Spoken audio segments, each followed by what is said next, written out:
नाशिक मनपामध्ये सफाई कर्मचाऱ्यांच्या प्रश्नांवर सखोल आढावा घेण्यात आला।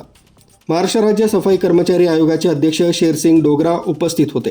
महाराष्ट्र राज्य सफाई कर्मचारी आयोगाचे अध्यक्ष शेरसिंग डोगरा यांनी नाशिक महानगरपालिकेत आज आढावा बैठक घेतली। आयुक्त तसंच प्रशासक मनीषा खत्री यांनी त्यांच्या स्वागतानंतर स्थायी समिती सभागृहात बैठक आयोजित केली होती। सफाई कर्मचाऱ्यांच्या विविध मागण्या जसं की वैद्यकीय, कॅशलेस विमा, वारसांना रोजगार, रमाई आवास अंतर्गत घरकुल, अतिकालीन भत्त्याची अंमलबजावणी आणि महिला कर्मचाऱ्यांसाठी हजेरी शेडवरील सुविधा या मुद्द्यांवर विस्तृत चर्चा झाली।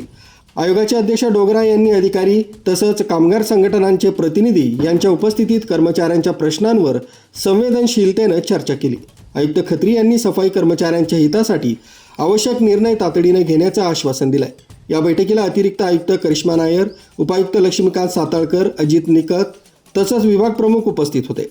विविध कामगार संघटनांचे पदाधिकारी तसंच माजी नगरसेवकांनी सफाई कर्मचाऱ्यांच्या मागण्या आयोगासमोर मांडल्या। न्यूज ब्युरो, सक्षम पोलीस टाइम्स, न्यूज 112, नाशिक।